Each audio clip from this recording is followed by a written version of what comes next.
Nanti rangkaian adder ini ada 3 jenis. Yang pertama ada namanya rangkaian half adder.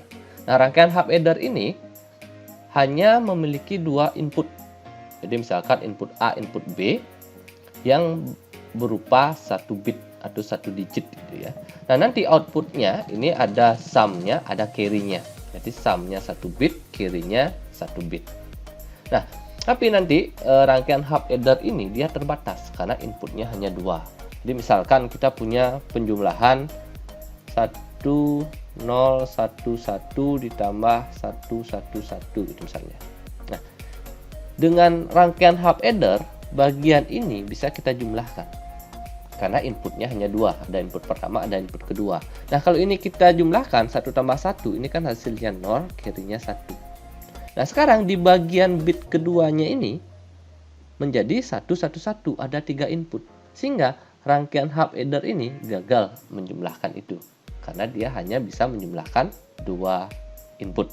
Jadi untuk bagian pertamanya, bit pertamanya bisa, tapi di bit keduanya dia sudah tidak bisa. Nah, untuk mengatasi itu nanti ada rangkaian yang lebih kompleks yang disebut dengan rangkaian full adder. Nah, nanti rangkaian full adder ini memiliki 3 input. Nah, jadi bisa 3 input dengan 1 bit. Nah, untuk outputnya sama. Sum-nya 1 bit, carry-nya juga 1 bit. Nah, nanti full adder ini pun memiliki kelemahan. Nanti ngitungnya harus manual. 1 bit misalnya nanti selesaikan dulu di bit pertama, setelah itu selesaikan di bit kedua, selesaikan bit ketiga, selesaikan bit keempat seperti itu. Jadi mainnya manual satu-satu. Nah, sekarang agar rangkaiannya ini dapat berjalan secara simultan, nanti kita perlunya misalnya 4 bit, 5 bit, 3 bit, 6 bit, ataupun yang lain. Nanti rangkaian full adder ini bisa kita paralelkan. Ya, namanya nanti ada rangkaian parallel adder. Nah, sehingga nanti untuk penjumlahannya bisa lebih dari 1 bit sesuai dengan keperluan. Dan untuk banyak bitnya disesuaikan. Oke, itu ya untuk jenis-jenis rangkaian adder. Nah, kita mulai dari yang pertama, rangkaian half adder. Rangkaian half adder ini karena hanya memiliki 2 input, jadi kombinasi inputnya cuma ada 4. Jadi yang pertama nanti 00, 01, 10, dan 11. Dan hasilnya ada sum-nya, ada carry-nya. Oke, jadi kalau kita perhatikan hasil sum-nya, jadi 0 tambah 0 itu kan hasilnya sum-nya 0, carry-nya 0. 01 sum 1 carry 0, 10 sum 1 carry 0. 11 sum-nya 0, carry-nya 1. Nah, kalau kita perhatikan ini, nilai dari sum-nya ini 0110. Jadi pada saat inputnya berbeda, nilai sum-nya 1. Pada saat inputnya sama, nilai sum-nya 0. Nah, jadi ini nilainya sama dengan gerbang logika XOR atau exclusive OR. Nah, jadi nanti untuk menghasilkan nilai sum-nya tinggal kita gunakan gerbang exclusive OR. Nah, sementara untuk di carry-nya, kalau kita lihat nilainya ini 0001, nilainya 1 pada saat inputnya 1 dan 1. Jadi inilah tabel kebenaran dari gerbang logika N. Nah, sehingga untuk menghasilkan carry, kita akan menggunakan gerbang logika N. Nah, perhatikan ini. Jadi, di sini kita memerlukan sum, kita memerlukan carry. Saya analisis tadi, untuk menghasilkan sum, kita memerlukan gerbang logika XOR. Exclusive OR.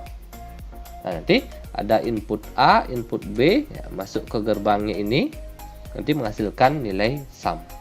Nah, sementara untuk nilai carry-nya menggunakan gerbang N. Jadi A masuk, B masuk, keluarnya dia menjadi carry dengan gerbang logika N. Oke, kayak gitu ya. Nah, sekarang kita simulasikan nilainya dengan aplikasi Logisim.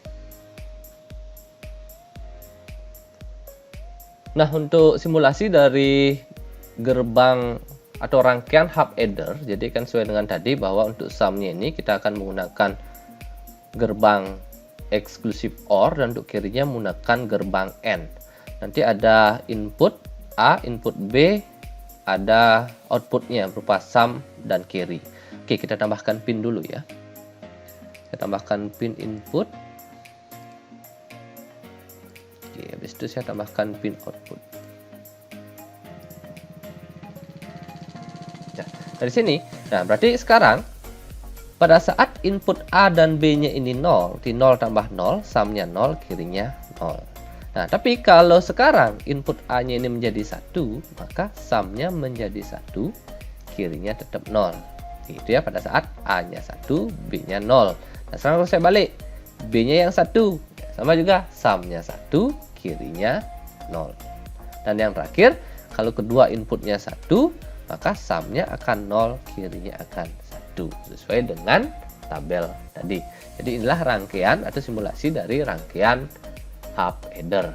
Nah, karena rangkaian half adder ini terbatas hanya pada 2 input, nah sekarang kita perlu kembangkan agar bisa ke input berikutnya pada saat kita perlu 3 input. Maka kita memerlukan yang namanya rangkaian full adder. Oke, penjelasannya sebagai berikut.